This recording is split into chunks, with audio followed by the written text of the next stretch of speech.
Welcome to Wicked Lies, a podcast of how truth was destroyed by lies. Caution, podcast contains real people who were destroyed by wicked lies. For mature audiences only.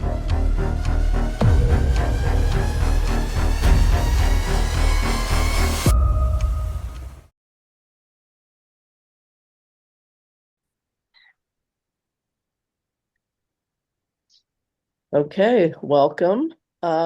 Our guest speakers today are Elizabeth, Cassandra, Anna, and Christy, known as the San Antonio Four, who were wrongfully convicted of sexually assaulted the 7 and 9-year-old nieces of Elizabeth.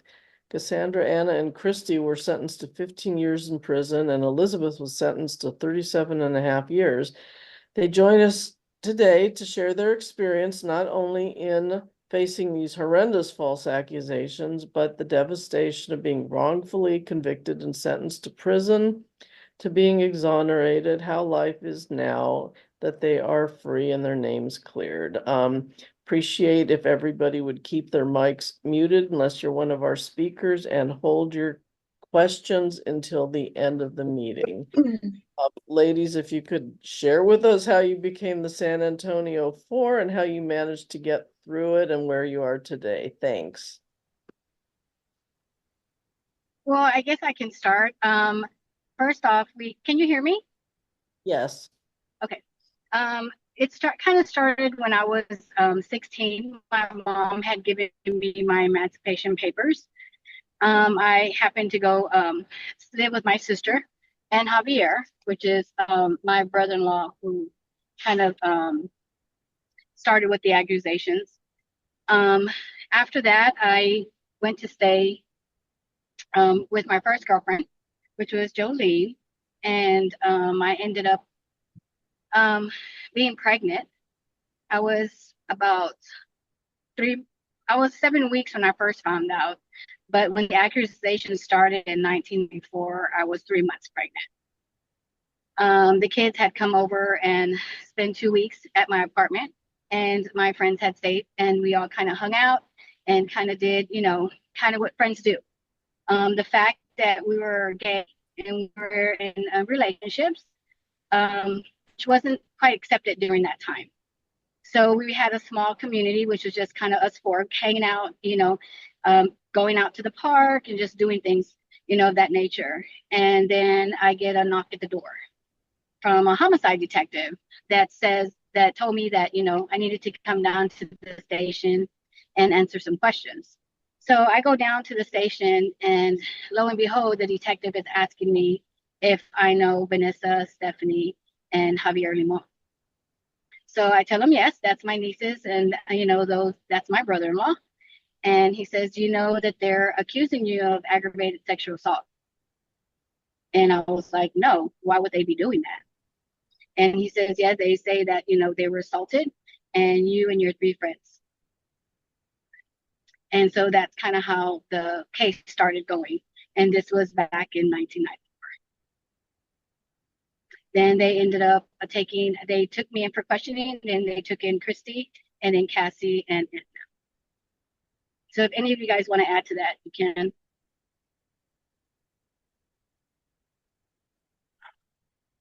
You kind of summed it up in a nutshell for all of us, but we all have different ways that things started happening. But I always thought it was very important for Liz to include the fact that once her family found out that she was a lesbian, she was given these papers, these emancipation papers, and at 16 years old, as you can imagine, her sister, took her in, and Javier was just a guy that made her feel uncomfortable. Didn't, actually touch her, but it was almost like coming on to her. And that is when she left to be with her girlfriend, because he just made her feel uncomfortable. It shouldn't have been like that. So, from there, as Liz said, we were all together because at the time back then, the LGBTQ community wasn't as accepting as it is today. And it was, something that where we felt comfortable. And just so happened that during the summer, you know, I mean, who doesn't stay with their aunt, right, for the summer vacation? So staying there was, not something out of the blue or not ordinary. But we were all there, not all like they said, like they claimed, like we lived there. But, at different times we were, coming and visiting and whatnot. But, um, to actually have these accusations and to find out that you're being, investigated and doing everything that you're supposed to do, the way that, my parents raised me, my mom raised me, was to, listen to law enforcement, respect your elders. And um, it just didn't work out that way for us.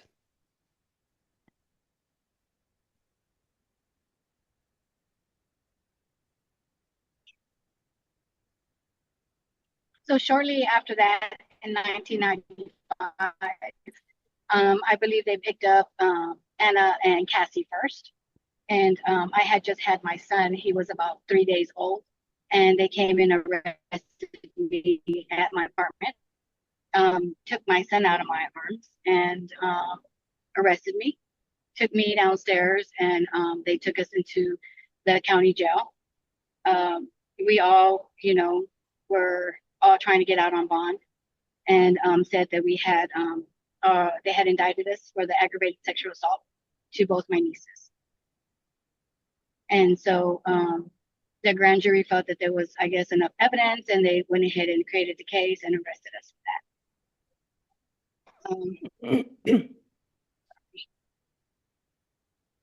Oh, sorry, I'm breaking out a lot. So after that, everybody kind of got out on bond, and then they pursued the case after that. I went into trial first back in 1997. My son was going to be 2 years old when we went to trial. I believe, I don't even recall, but I believe my trial was only 2 days. They found me guilty. We went through jury selection. During my jury selection, I had a preacher and a preacher's wife, which I think had a great bias on my jury because, of course, they brought in my lifestyle, that I was a gay woman. And here I am assaulting 2 children with my friends. During my trial, I don't know if you guys have seen the documentary, but during my trial, they talked about how I sacrificed my nieces to my friends an altar of lust, because this is what gay people do. And during that time, it was the Satanic Panic, as I don't know if any of y'all are aware of that, but that was kind of like the scare that they had at this time, where they had daycare scares where they were saying that gay people were like molesting children. And so that played a great big part in my trial. And I believe that's kind of like what, helped give my conviction. Besides the fact that they had the medical evidence that they were talking about, the child's hymen, which later on, when we talk about it, you'll find out how our case got overturned. But during the time, this is what, in trial, these are the things that they brought up that got a conviction, and they gave me 37 and a half years. So to pick up on where Liz left off, after she was sentenced, I guess I'll speak for myself. It kind of in a panic, right? Like, how can this happen to an innocent person? And I was still believing that, I was blaming everything but the legal system. I was, saying Liz's attorney was incompetent. He didn't fight for her. He didn't know what to do. He wasn't familiar with that type of case. And I still had hopes that, we would get found not guilty. And a year later, the three of us, Cassie, myself, and Christy, we went to trial. And because there was two separate trials, what they were saying in the first trial, at Liz's trial, it was completely different than what they were saying in our trial. So at least I thought that we had a damn good chance that, that our attorneys were able to prove that the alleged victims and the outcry witness were all lying. I mean, to the point where the outcry witness was stating that the court reporter was typing in her own words instead of actually putting down on paper what she actually said on the stand. So it was just completely overwhelming, as you can imagine. And, just all the different faults that they were, talking about, that they were able to refute about what happened in Liz's trial to our trial. Nonetheless, I think what really sealed the deal was the fact that there is this expert witness coming, and testifying that there was signs of sexual assault. And as you all can imagine, I mean, children and the elderly are the most vulnerable, and we always want to protect them, right? But, and I think that helped to seal the deal with us when an expert comes on the stand to say that there is signs of sexual assault. So, needless to say, after a week trial, we ended up being found guilty, and we were all sentenced to 15 years for the aggravated sexual assault and 10 years for the indecency with a child to run concurrently.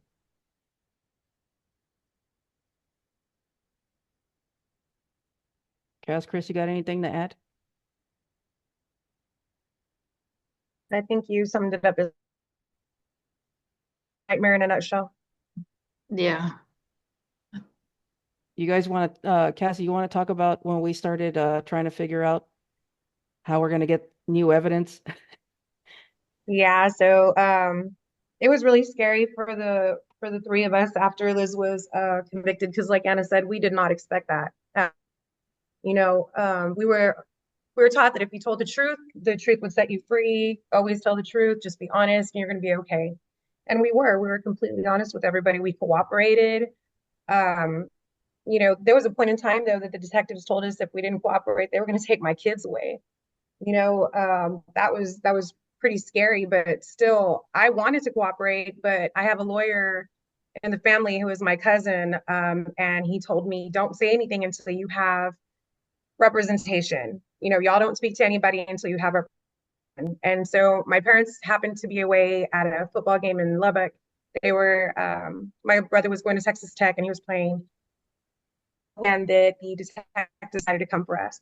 And when they did, we talked to them, and we gave statements. We were like, we're going to be okay. We're not lying about anything.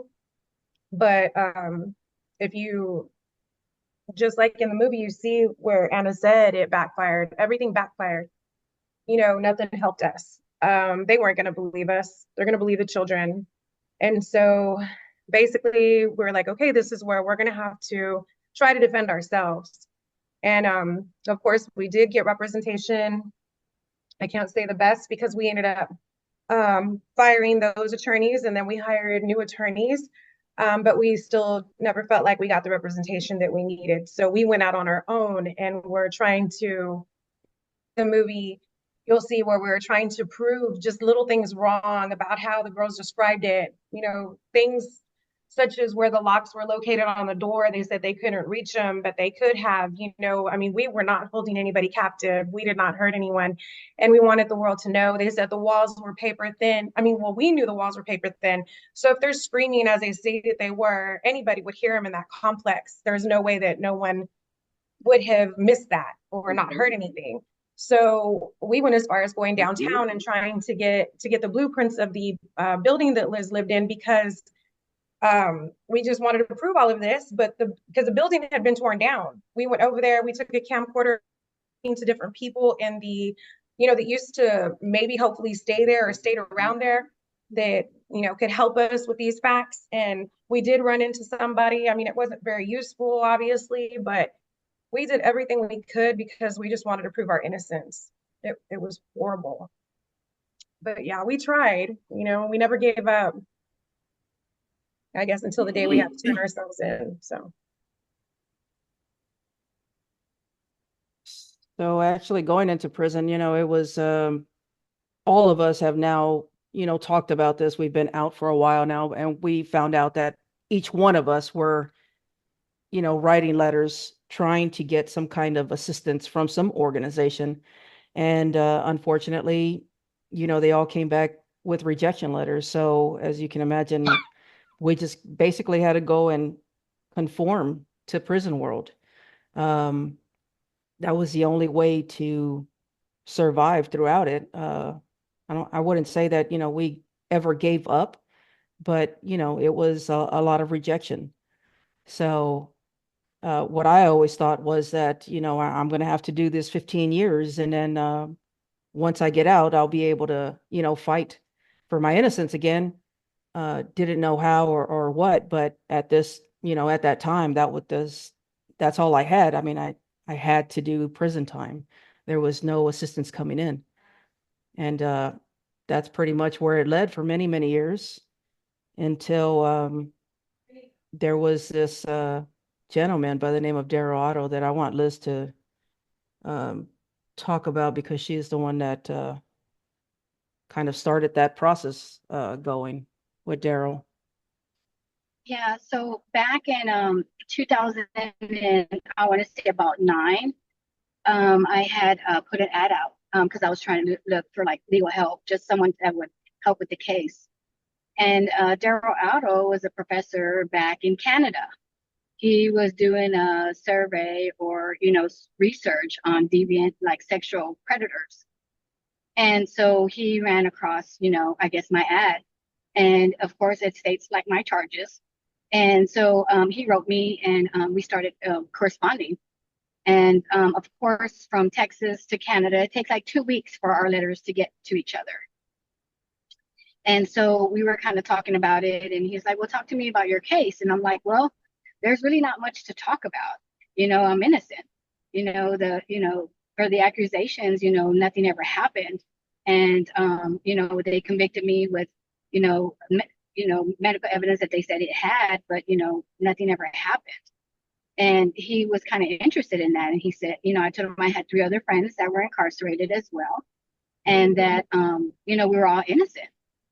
And so I kind of talked about all 3 of them to him and, kind of, my relationships with them and, our history and things like that.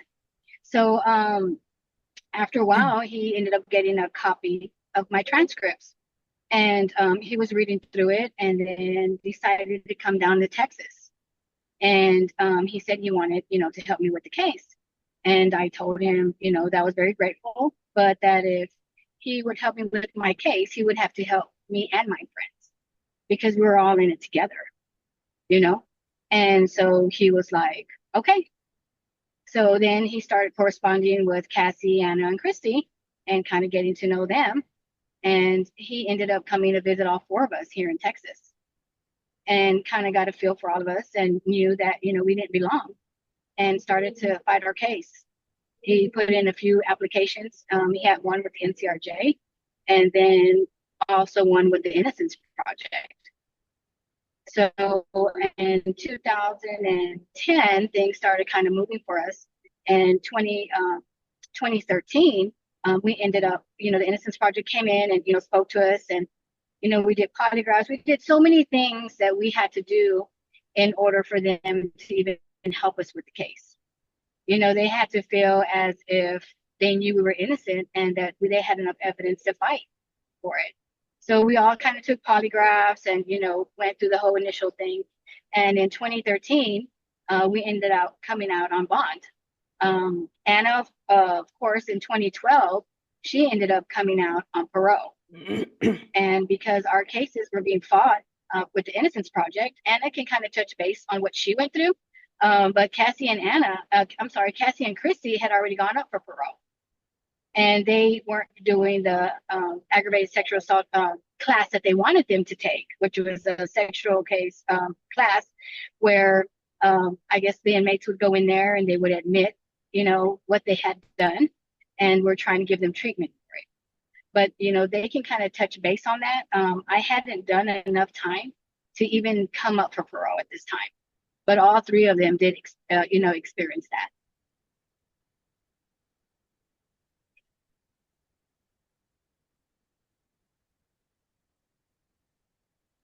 Yeah, that was Anna, yeah, I was going to say, tell them about what you went through when you had to go through the whole parole process. yeah, like Liz had mentioned, Cassie and Christy had already gone through this. Well, were sent to this sex offender treatment program, is what it's called. So it's anybody that has some kind of conviction dealing with like a sexual assault or rape or whatever it is. You have to complete these classes, and then you're able to be released on parole. So the reason why I'm going to talk about myself is because they denied it and they left. But I think where mine is different is that the timing. The timing was when I was sent over there, the Innocence Project of Texas was already getting involved in our case, had already agreed to take it because they, without a shadow of a doubt, um, knew that we were innocent, right? So, and that's the only way they would have taken the case. So during this time, I was sent to this program, and I tried to do it as respectfully as possible, even from the get-go, telling them there's this thing called classification that you have to go anytime you go to a new unit, that you're talking to the higher ups. And I stated right then and there that I would not complete their program. So just kind of, do away with me. I don't want to, waste your time. You're wasting my time because I'm not going to do it. Nonetheless, they still put me into class. And because I wasn't participating, I started racking up these cases, which means that you're not doing what you're supposed to do. Ended up sending me to solitary because of it. Got kicked out of the program. But at this time, my attorney, Mike Ware, who is the executive director for the Innocence Project of Texas, sent my polygraph to the people in Austin, which are the heads of the sex offender treatment program in Austin. And basically, he just said, this is why she cannot complete your program, because she's innocent. And all he was trying to do was get me out of solitary and restore my lines, because, as you rack up these cases, you start getting line and time, you lose privileges, things of that nature. So they took it seriously. And next thing you know, after I'm already, solitary, sent to medium custody, I received this notification in the mail saying that I made parole and I have an FI1. But by no means should I have been released on parole, just, the way it was. So I believe it was, timing and a higher power that played a part in it. It was just something that worked out that way. So when I was released on parole, I had to comply with parole. I had to, go see a therapist to see that I wasn't a sexual predator. I had to take polygraphs. But, during this time, even though I was going through all the things that I had fought against for many years, I continued to keep our story alive and, being that voice, because, the other three were still in prison, and it wasn't, it was harder for them to have their voice. So I was just trying to stay in contact with everybody to try and just keep our story alive from there. And the next year, as Liz had mentioned, in 2013, they had gone to court, and they realized, the DA had realized that if nothing else, we do deserve a new trial. So I was removed from parole, and the three others were released from prison because of it. But we still were in that process of trying to fight for our innocence. So years later, in 2015, we had an evidentiary hearing, and this is where, the medical evidence, they found out it was flawed. What they had testified to back then was not signs of sexual assault. It was what they call junk science now. So it just, there was nothing there. And the fact that we had a recantation, but ultimately what set us free was the science. You can't fight the science. So that was in 2015 and 2016. The Court of Criminal Appeals in Austin had deemed us actually innocent. In 2017, we were compensated by the state of Texas. And it wasn't until December of 2018 where we had our records expunged. And with all this saying, because I know that we're going to open it up 7 o'clock. Okay. We're going to open it up to questioning, but it's really hard for us to explain 24 years of our life and more in an hour, as you can imagine. So what I recommend is that you guys watch Southwest of Salem. It does a fantastic job in really explaining our case and talking about all the difficulties that we had to face. It would be more helpful than what we can talk about here in an hour. But I don't know if Cassie and Christy want to add to that, or Liz, or if you just want to open it up to questions now. Whatever it is that you guys want to do. We can open up for questioning. I think y'all did a good job at pretty much laying it all out. Okay, well, I will start. But we'd like those of you who have questions to please use the raise hand feature. But I guess I'm curious, for starters, how the heck did Liz get so much a harsher sentence? Hmm. Well, unfortunately, because I had gone to trial first, they had said that I was kind of like the ringleader of the whole thing because I was the aunt. And that was one of the biggest things that I think that they kind of took into consideration. But I think also the fact that when they tried me, the way they depicted me and the worst charge that I could have, and how they were saying that, I sacrificed, my nieces because of, my lesbianism and things. And I think having a preacher and a preacher's wife in my jury had a great impact of that, because in their mind already, I'm going to hell because I'm living a sinful life, you know? Yeah, And my so I younger, think that was a big impact. yeah.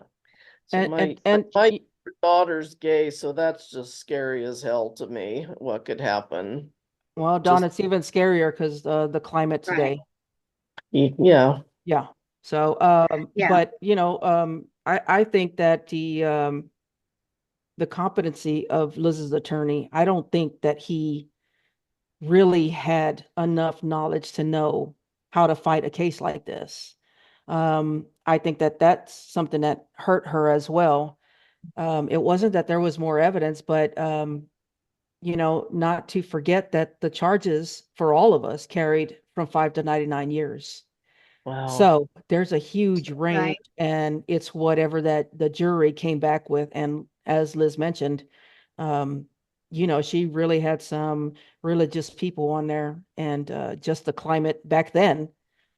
I think that all played a part in it. Not to say that it was any better a year later, but I think what did help was that our attorneys did try to um, just fight everything that they were saying in the first trial. And they were successful in doing that. Just everything. It just, I think what sealed the deal again was that expert witness. I mean, how do you fight that? That's supposed to be an expert. It's really hard to do that. So.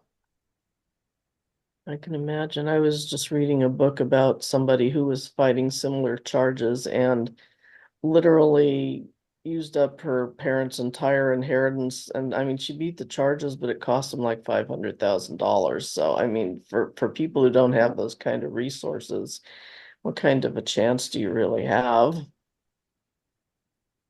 Yeah. Okay, so let's see, I see a hand, so go ahead, Dawn.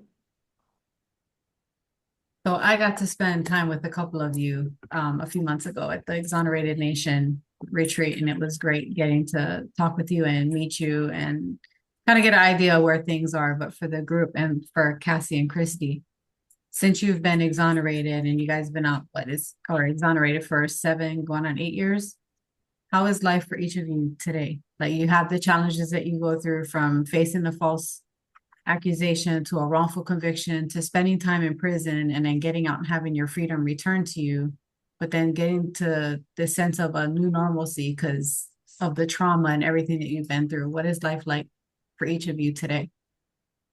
What challenges do you still go through today?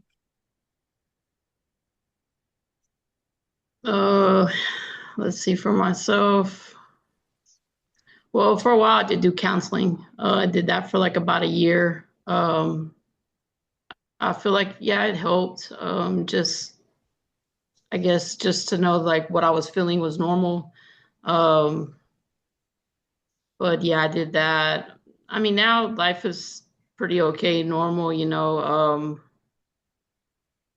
I just work, come home. That's basically, that's about it. But yeah, it was difficult at the beginning getting out, trying to get a job. We still have the charges pending. The nature of the charges, not a lot of people want to hire you. So yeah, that was a little battle, but and then went through that for a little while. Then, charges got, we got exonerated, and then eventually got our name cleared. So all that has helped, having that being expunged from your record.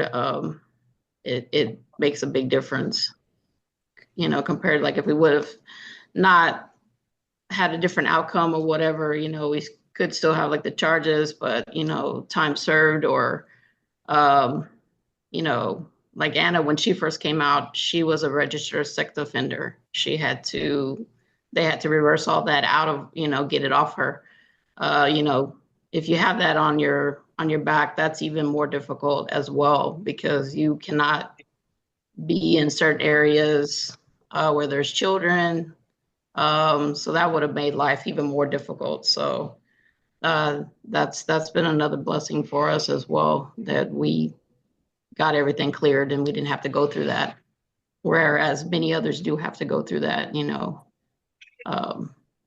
as being a registered sex offender. I feel like part of the healing process, aside from being exonerated, having your name cleared and your record expunged, do you feel like that compensation where they've had to pay you for the pain and suffering, although there's no price that you can actually put on the pain and suffering in giving somebody a wrongful conviction, there's no amount that they could pay to give you back everything that was lost. But do you feel like it gave you a sense of, not necessarily closure, but a way to heal, because at least it was something given back to you that was taken from you? Not necessarily the money or anything like that, but just having our names clear. That was, as far as I know, that was all of our goal, was just to be proven innocent, excuse me, and have our names cleared, because none of us wanted that on our record. So yeah, to have that, actually have all that done, yeah, that it was, I mean, words, you can't even put it into words, how that made all of us feel. But yeah, Yeah, it I was would a good imagine. win. Yeah, but I mean, the money couldn't possibly make up for, losing all those years with your child, with your parents, and all that. Yeah. So, And I think that's one of the things that we try to get the purpose of. I mean, the money is the compensation, I guess, just a sense of helping you get kind of back on your footing and help, because it's so hard to get a job and all the money that you would have lost through the years if you had been working. But they don't understand that it's really not enough. You can't put a price on that, but at least to help towards, the trouble that you have to go through, the hassle that you have to go through to get reestablished in society, to get your footing back, to get a home, to live in, to find that stability, but then to go through years and years and years of this trauma. And even after the fact that even after you got your name cleared, you're still trying to fight, to further everything, right? Be it get your record expunged and then get back to that sense of normalcy. And it's such a heart-wrenching experience that you have all gone through. And I mean, I imagine there's Mhm. I imagine there's PTSD and just all sorts of stuff that you're dealing with. So yeah. Okay, did anybody else have a question? Go ahead and raise your hand if you do.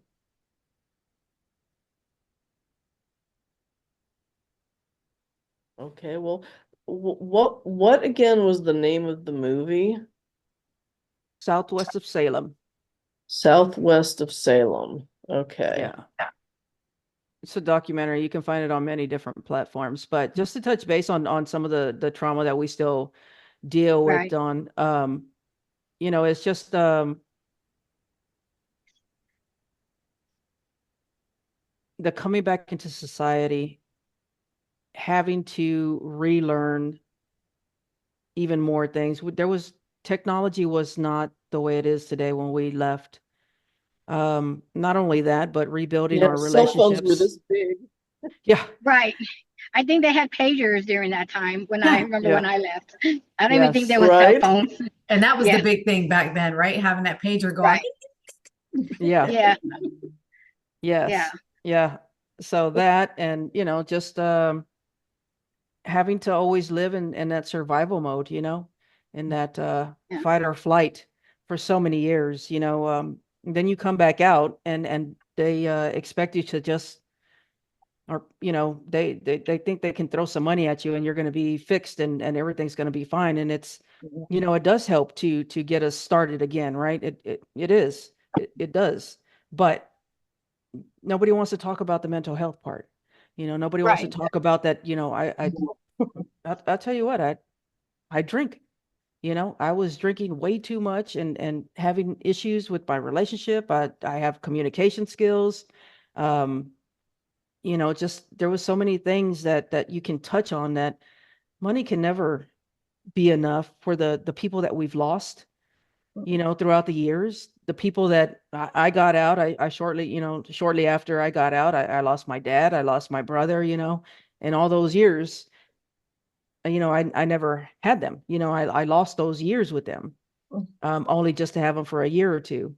So, that's all of us. We all lost people, and they can never compensate us for that. They took away our lives. The system failed us. The system completely failed us, and to restore us back to the way we were, picture this. This is kind of something that I like to say. Go and grab a plate and drop it and put it back together. You're always going to see those cracks. Yeah. And that's the way I feel like we are, right? Like we're still trying to heal even after so many years that we've been out. But I don't think that we'll ever be whole again. Yeah. Well, solitary right there is torture anyway. Can I say something? Go Um, ahead. Miss Dural, is that how you say your name, Miss Dawn Dural? Because I know Dural, there's yes. two. So, okay. When you were talking about, a price on compensation, what that does for you. And like Anna said, yes, it does help, but it's not everything. It's not everything after you've lost 14 years with your children. Mhm. It's not everything when you have to talk to your mom. She's the one writing you letters and she's the one that's taking care of your children, raising them, doing everything that I'm supposed to be doing for them. Compensation is not everything when you wonder if they're okay or if they know that you love them. There is no comfort. There's no money in the world that you can give me to give me back what I have lost. And to this Absolutely. day, I still suffer with it. Mhm. Me and my family Yeah. still suffer. When Anna talks about the mental health, there's a lot of mental health pain in my family. Mhm. And we've been out for how many years now?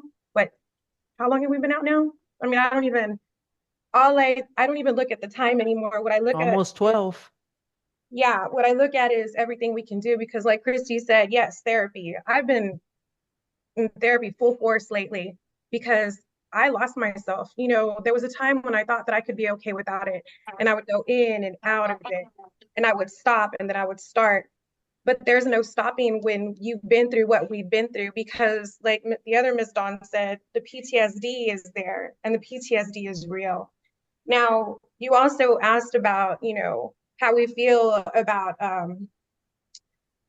let me just say this. The charges that were brought against us, they can be brought against us again at any time. You know, there's kids all over this world. There's people that are dirty all over this world. I work for divorce attorneys. I know this because it's used as a weapon all the time in some of our suits, you know, in our cases. And it's so sad to know that it's so easy just to ruin somebody's life the way that they ruined ours. And it's still going on every day. Every day. And I mean, just recently, something happened with some people that I may know, and it made me not want to be around them. And I stopped. I stay home. You know, it's the safest place that you can be, you know, and I'm not going to go back. I'll never put my life in jeopardy for that again. You know, So, never. yeah, I Absolutely. have a situation currently that I'm going through right now with, unfortunately, you know, my son was 2 when I left, so I was never allowed to even raise my son. You know, I come home and he's 18 years old, graduating from school. And how do you come back after all these years and learn? Because remember, we were young. Mm-hmm. You know, I was a new mother. I didn't know, you know, like I said, my son was 2. How do you come home after you know, him being 18 years old, graduating from school, and learn to be a mom, learn to communicate with him? I don't know what he liked, what he didn't like. I didn't even know his favorite color, even though we communicated a little bit while we were incarcerated. Because of my charges, I couldn't have contact visits, you know, and then his family wouldn't let, you know, his dad wouldn't let him come see me, you know, so it was difficult. But even now, I have grandkids, and my son and my daughter-in-law are going through a divorce. And I'm so scared to be at home with my grandkids that I have a camera right now because I want them to be able to see that I'm not doing anything wrong. Right. Because them going through a divorce, where can that put me? In the same situation as I was at the beginning with my own nieces and now with my own grandkids. And I want to be there for them, but how do you do that when I live in fear that this could happen again at any time? Absolutely. How? You You know, can't. that PTSD, everything I've gone through, it doesn't change that. I feel like every day I have to be careful. You know, we went to a training, you know, just a couple of days ago. And when you see kids around, like at the airport and stuff, you still get nervous. You kind of like want to move around. You don't want to be around the kids and hope that they'll go sit somewhere else Mm-hmm. and not anywhere near you. Not because you have that frame of mind, but because you're like, I just don't want to take that chance. It's What if that they trust come bump factor. me in my, Yeah. yeah, what if they come bump me? And then I, you know, or I put my hands out and then they fall somewhere and they say, oh, you're touching my child wrong or something. Those things are fearful, you Mm-hmm. know? And like I said, like even with my grandkids, I mean, I love my grandkids. I have 3 grandchildren, you know? And when I'm with them, I feel like I'm not able to give 100% to them because of that fear that I don't know what might happen, Right. you know. Mm-hmm. And so and none of that can ever be, you know, replaced, none of the trauma that we've been through. And I'm so grateful that, you know, we have everything expunged and we're able to move on with our lives. But we will always have that stigma, because if you Google our names, it will always be there. Mm-hmm. It will never come off. You know, we can try to move on with our lives and go forward, but it'll always be there. You know, so emotionally we know that. And well, you know, for me, in the back of my head, I know that. Right. You know, there's places I've gone and like, hey, you know, hey, Liz, you're from the San Antonio 4, you know, I'm glad you're out and things like that. And I'm grateful for that. I don't think I've met anyone that has ever like threatened me or put me in a position where I'm scared for my life or anything like that.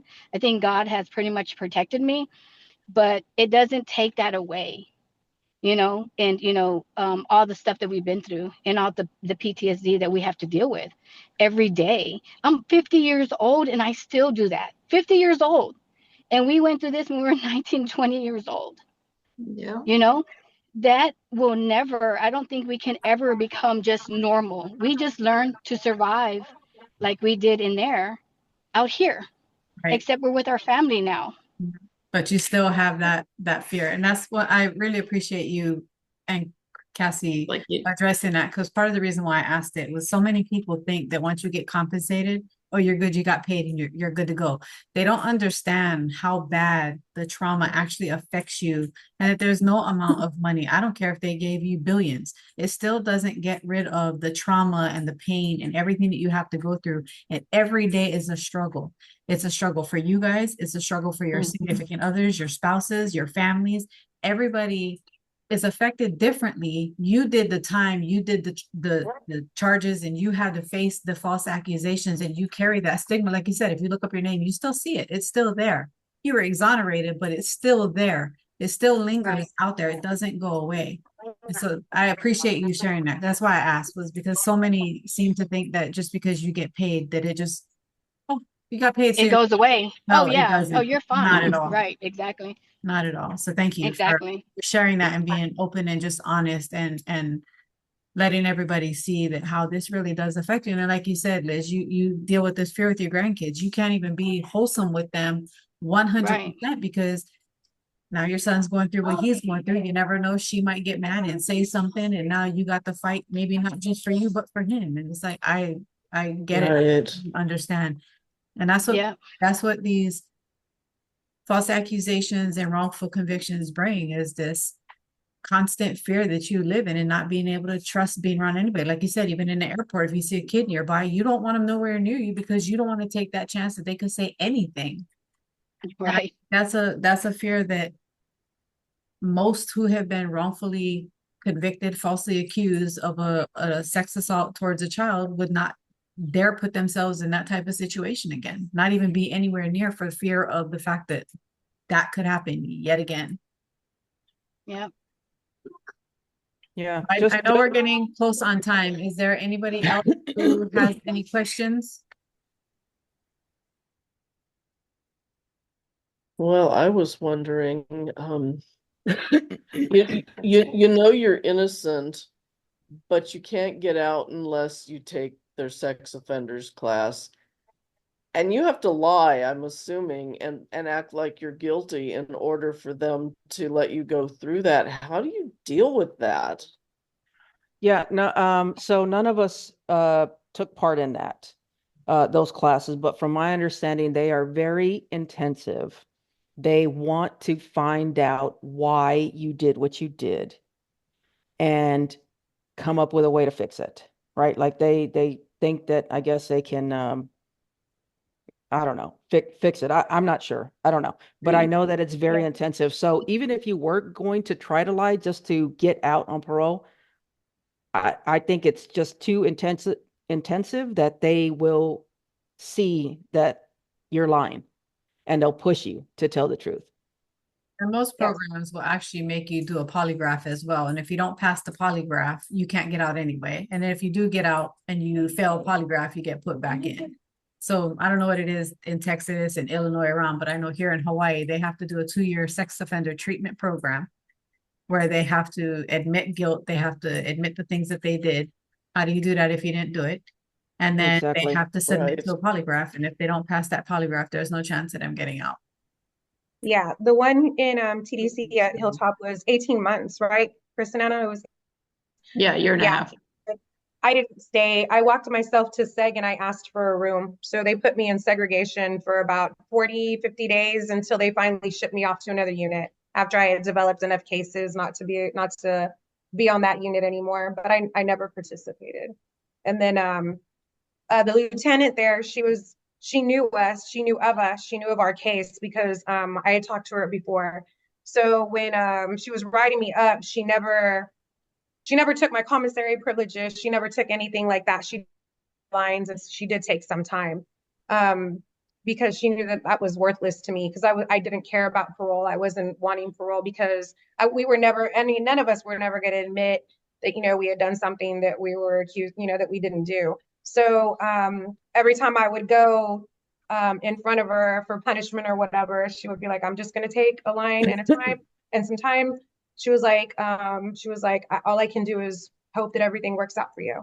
So they weren't evil to us. That's what's so crazy is It's like even some of the laws, the guards, the COs, whatever you call them, I forgot, they believed in us. They knew that there was a possibility that we were innocent. And I mean, that helped with the time too, but yeah, so that's when I think I ended up on hobby with y'all guys. And I mean, after that, I think we did another year and then we were out in 2013. So, but woo, yeah, no, that program is intense. What Anna was talking about is you have to sit in a circle. Everybody has to discuss what their crime is, and you have to say what you did if you did it. I mean, you have to say what you did, and then it's like acceptance, and then you have to learn how to come up with ways to, to, I guess they want you to rehabilitate, as a pedophile. I mean, I Right. don't even get it, but no, I never stayed there. Never did. And then being inside and having that, imagine that, right? You have to sit in this circle and you have to admit something. You have some who might be in there for sex offenses Or against an listen, adult, yes. but Or then we listen to talk other about people's children, stories that's that even actually worse, did it. right? Yeah, and then they go out and they talk about, oh, they did this towards this person, and it's prison. That's what they do. And now your life is already on the line as soon as you went in for a sex assault over a child, because that's just Yeah, The that way is it just the is. unforgivable, right? yeah. And so to have to sit into something like that and I can't even imagine having to sit in there and admit to something that you didn't do. It's just, but to be able to maintain the strength that you maintain to not give in just for the sake of being able to go out speaks volumes about your strength as women and what you went through. And it is so commendable. And I'm so sorry you all went through that, but so thankful that you took the time to come spend with us today and to share your story. So thank you all for your time today. Thank you. Thank you for Absolutely. having Thank me. you. Thank you so Thank you, much. guys. Yeah. Thank you.